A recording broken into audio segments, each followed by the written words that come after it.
안녕하세요. 지연쌤 사주타로 이야기의 지연쌤입니다. 자, 오늘은 2025년 을사년 운세보기에서 또 하나의 중요한 코드인 인사형과 사신형의 작용에 대해서 얘기를 한번 해볼까 합니다. 총 한만 다루고요. 제가 요거는 안 하려고 하다가 생각을 해보니까 또 그냥 넘어가기에는 이게 너무 중요한 거지. 그래서 오늘은 형에 대한 얘기를 하기 전에 전에 누가 나한테 저 형살 있으면 감옥 가나요? 막 이렇게 대뜸 물어보시더라고요. 네, 인사신 사명살 걸리면 저 혹시 감옥 가나요? 막 이러더라고요. 근데 꼭 그렇지는 않고요. 그런데 때에 따라서는 감옥이나 관제구설이 걸릴 수도 있습니다. 당연히. 예, 그러면 자, 이게 어떤 거냐? 을사년 코드부터 시작해서 정리를 좀 해보면요. 십성의 관계에서 보면 인사형은 인목이 사화에게 편인이 되죠. 그죠? 목생화니까. 그러니까 시작의 에너지에 그러니까 편인의 생을 받고 있는 거야. 그 사화가. 그러니까 이 사람의 생각의 방향이나 그런 게 실수 가능성이 높겠어요, 안 높겠어요? 높지. 편인은 자기가 보고 싶은 것만 보고 믿고 싶은 것만 믿는 약간 그런 코드거든요. 게다가 임목은 생을 아주 잘하죠. 그죠? 약의 목인데. 그러니까 목세화가 어떻겠어요? 너무 활발하게 잘 되는 구조라는 거지. 예, 그러니까 이게 형이 되는 겁니다. 자, 그러면 사신형을 볼까요? 예, 신금은 사화에게 편제가 되죠. 네. 딱 말부터 편자가 붙었잖아요. 아까 인사형의 편인도 그렇고. 그러니까 흉신의 작용이 있다고 보는 거예요. 예. 자, 결과에 대해서 욕심을 부리고 좀 편안된 방향으로 결과를 볼 수 있다는 얘기도 되겠죠. 편제니까. 자, 그러면 올해는 을사년이니까 사화가 이미 들어와 있단 말이에요. 그죠? 그러니까 인목이나 신금이 지지 신금이죠. 예, 본인 사주 명식에 있는 분들은 인사형이나 사신형의 작용이 일어난다는 겁니다. 네. 그러면 제가 을사년의 코드가 뭐라고 했어요? 목생화라서 양기가 강해져서 일어나는 모든 사건, 사고를 생각해 볼 수 있다. 예, 그런 말씀 드렸잖아요. 그러니까 내 사주에도 인목이 있어. 그럼 어떻게 되겠어요? 이 목생화의 양기의 폭발로 일어날 수 있는 사건, 사고의 가능성이 다른 사람보다 월등히 높다고 봐야겠죠.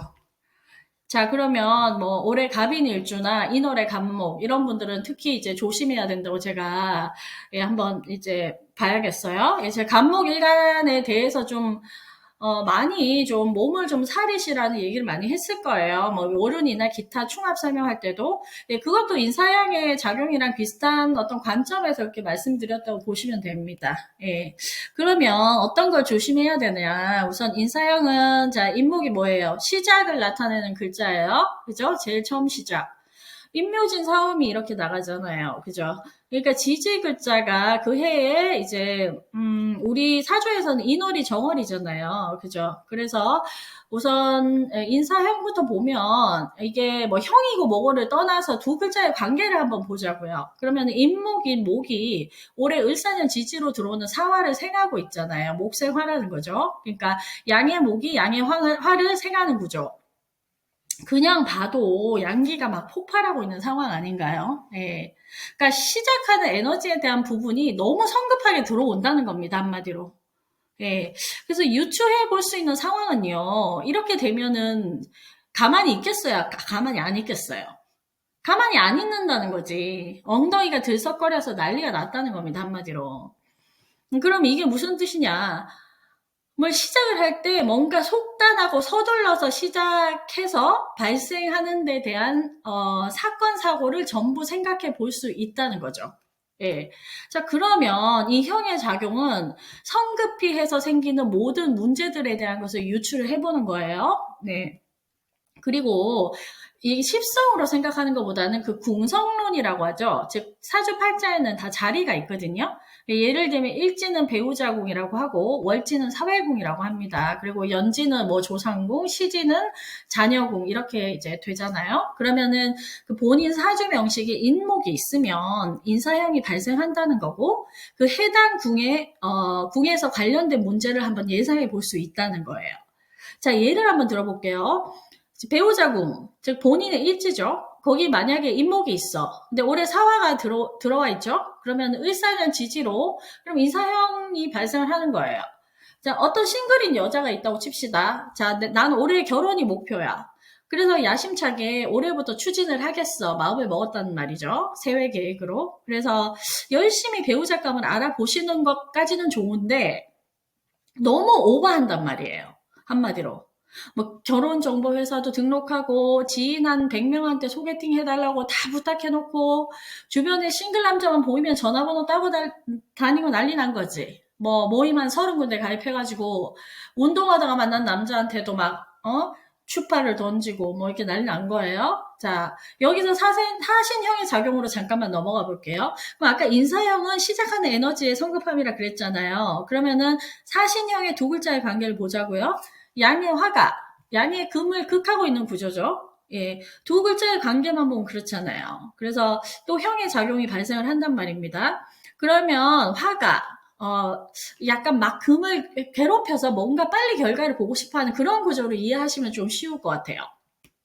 그러니까 뭔가 결과에 대한 푸시를 하고 있는 모습이다. 이렇게 이해를 하시면 될 것 같습니다. 자, 아까 그럼 배우자 궁에 인사형이 들어온 사람이랑 대비해서 설명하면은 배우자 궁에 만약에 지지 신금이 있어서 사신형이 발생을 한다. 그러면 올해 결혼이라는 프로젝트를 추진하기 위해서 너무 푸시를 하고 서두른다는 거지. 결혼이라는 결과를 보기 위해서. 그죠? 그럼 한마디로 한 뭐 두 번 만났는데 저는 올해 결혼할 거예요. 뭐 막 이런다든지 사람 잘 보지도 않고 난 결심했어요. 누구 씨와 결혼하기로 이런 생각을 또 속으로 막 한다든지 속으로 이 남자 내 걸로 만들어야 되겠다. 막 밑도 끝도 없이 그죠? 결혼을 너무 하고 싶은 거야. 그러니까 결혼이란 결과를 보기에 지금 너무 마음이 성급하게 동한다는 거예요. 예. 즉 사신형은요. 그 결과에 대한 부분을 성급하게 끌고 나가는 형의 작용이라고 보시면 되는 겁니다. 자, 정리를 하면 인사형은 시작에 대한 성급함, 사신형은 결과에 대한 성급함이에요. 예, 이런 식으로 궁에 대입해서 이해해 보시면 되는 거고요. 자, 그러면 사회궁에 한번 대입해서 생각을 해볼까요? 예, 월지에 인목 또는 신금이 있다. 그럼 이제 본인 직장이나 사회생활하는 부분에 대한 시작을 하는 부분 또는 결과를 보는 부분에서 성급함이 들어올 수 있다는 거죠.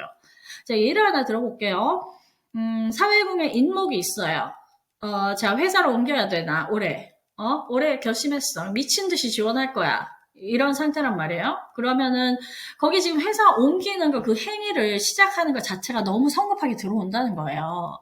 그래서 회사를 옮기려면 사실 어떤 회사인지도 봐야 되고, 회사가 잘 굴러가는지, 조직 구성원은, 나랑 잘 맞고 문제가 없는지, 연봉은 또 어떨지, 이런 거 꼼꼼하게 다 따져봐야 되잖아요. 근데 그냥 막 들이대는 거야.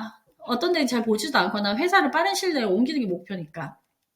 자, 그래서 어디 하나 덜렁 붙었다 쳐요. 그러면은 이 자리에 인목 말고 신금이 있어. 그러면 사신형이 되어 있는 구조다. 그러면 그냥 다짜고짜 앞뒤 생각 안 하고 여기 언제부터 출근하겠습니다. 사인하는 거예요, 계약서에. 지금 회사 상황이 어떻게 걸려 있는지 생각도 안 하고. 자, 그런데 알고 봤더니 여기 보니까 이직 금지 조항, 뭐 동종업계 3년 이내 이직 금지 그런 조항이 걸려있던 회사인 거예요. 지금 회사에 관계해서. 자, 그럴 경우에 회사에서 위약금을 크게 문다든지 그런 분쟁이 발생할 수 있는 부분에 대한 회사랑 합의를 보고 현 회사에 입사한 상황이었었던 거죠. 그러면은 현재 회사에서 태클을 거는 상황이 발생한다든지 뭐 이런 겁니다. 꼭 감옥 가는 건 아니라도 관제 구설이나 분쟁과 관련된 일이 일어날 수 있겠죠. 이렇게 들어온다는 거죠. 예. 자식궁도 마찬가지예요. 뭐 예를 들면 뭐 시지가 되겠죠. 그러면은 시지에 뭐 인목이나 사화가 있는 경우 애를 뭐 급하게 어디 유학 보내려고 다 준비하고 뭐 학교 다 알아보고 했다는 거예요. 막 급히 막 올해 추진을 했어. 그래서 어디 한 군데 됐어요. 그래서 보내기로 결정을 하고 송금도 돈도 다 보내고 뭐 기숙사도 알아보고 다 했다는 거지. 근데 알고 봤더니 이 학교가 한국 사람밖에 없어서 영어 하나도 못 배우고 오는 그런 곳이라고 소문이 나 있는 곳이었다는 거야. 그죠? 그런 결과 인사형으로 시작에 대한 에너지를 성급하게 몰아가서 사신형으로 성급하게 마무리를 지으려고 한 결과로 이득밖에 없는 사건 사고가 발생할 수도 있다는 겁니다. 자, 십성까지 다 대비해서 오늘은 설명은 다는 못할 것 같고요. 뭐 만약에 인목이 있는데 그게 해당 십성이 자식이야. 식상이 되겠죠. 여명이면 뭐 인계수 수일간이라고 칩시다. 그러면은 이때 인사형이나 사신형이 발생을 하면 해당 십성 관련한 어떤 성급한 시작이나 성급한 마무리를 추진하는 거에 대한 문제가 발생할 수 있다는 겁니다. 자, 그러면 그런 문제를 주의하시면 된다는 거예요, 한마디로. 예, 들어온 거는 뭐 어쩔 수 없잖아. 내 사주에 있는 글자를 뭐 뺄 수도 없고, 연운으로 들어오는데 그걸 쳐낼 수는 없는 거니까. 예, 그러면 일간별로 인목이나 신금이 있으신지 보시고, 형살이 걸려 있으신 분들은 그럼 뭘 조심하시면 되겠어요? 성급하게 뭐를 추진하시거나, 뭘 마무리 짓거나, 이런 걸 주의하셔야 된다는 거죠, 한마디로. 예. 가장 쉽게 피해갈 수 있는 방법은 뭐가 되겠어요? 뭘 일을 벌리거나 나대거나 그런 걸 좀 자제하시면 좋은데 우리의 삶이 또 그렇게 되나? 예. 그러니까 뭘 하더라도 어쩔 수 없이 뭐 시작해야 되는 걸 수도 있잖아요. 예를 들면 그러면 형살이 걸려 있으신 분들은 올해는 항상 조심하셔서 앞뒤를 살펴보시라는 거예요. 뭔가 결정을 하시기 전에. 계약서 도장 찍기 전에 무슨 문제가 없는지 한 번 더 보시고, 그죠? 인성의 형살이 걸리면 계약서 도장 찍는 그런 결과에 대해서 사신형이 걸린 문제가 발생할 수 있다는 거거든요. 집에 문제가 없는지, 계약금 보내고 나서 사기당할 일은 없는지, 뭐 이런 겁니다, 한마디로. 아시겠죠? 예. 뭐, 고인이 된 사람을 얘기를 해서 좀 그렇긴 한데, 그 배우 김세론 씨 있잖아요. 제가 보니까 일지에도 올해 그 인사형이 걸리고, 연운으로도 올해 인사형 들어오죠? 예.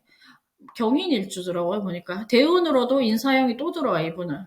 난리가 난 거죠. 연운, 대운, 뭐, 일지, 올해 뭐, 난리 난 거잖아. 그러면은, 이 중첩이 돼서 이렇게 형살이 들어오면, 본인의 어떤 성급하고 돌발적인 어떤 시작이나 행동에 대한 대가를 분명히 지불하게 돼 있다는 거예요. 예.